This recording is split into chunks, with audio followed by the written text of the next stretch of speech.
Peace, folks. I'm not sure if I'm happy or miserable as I find out that there are people in the world who are as crazy as I am. I was recently invited to Ghana to do a presentation. It was under the banner of Afro Talks. Check it out. That was a segment of the presentation where I talked about curiosity and how it's important for us to be curious about what our partners are going through, about their history, and just them and how they process things.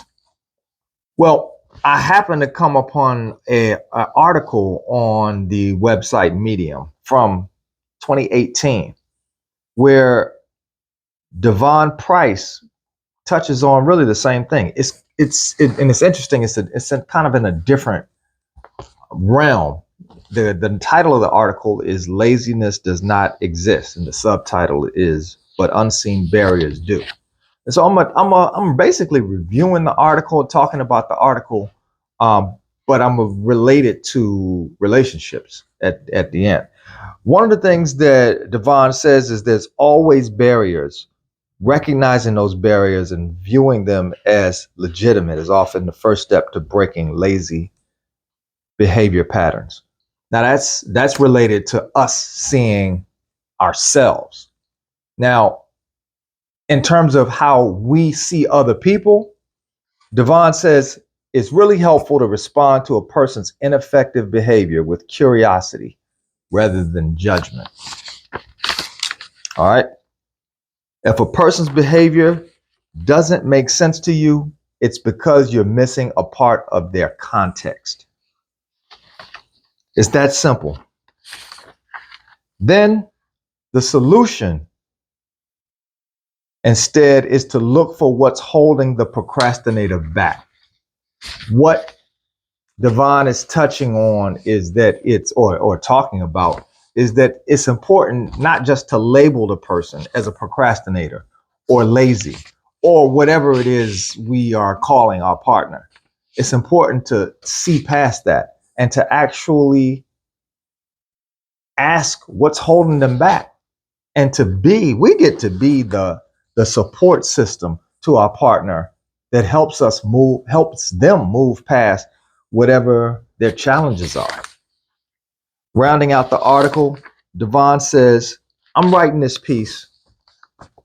I'm hoping to awaken my fellow educators of all levels to the fact that if a student is struggling, they probably aren't choosing to.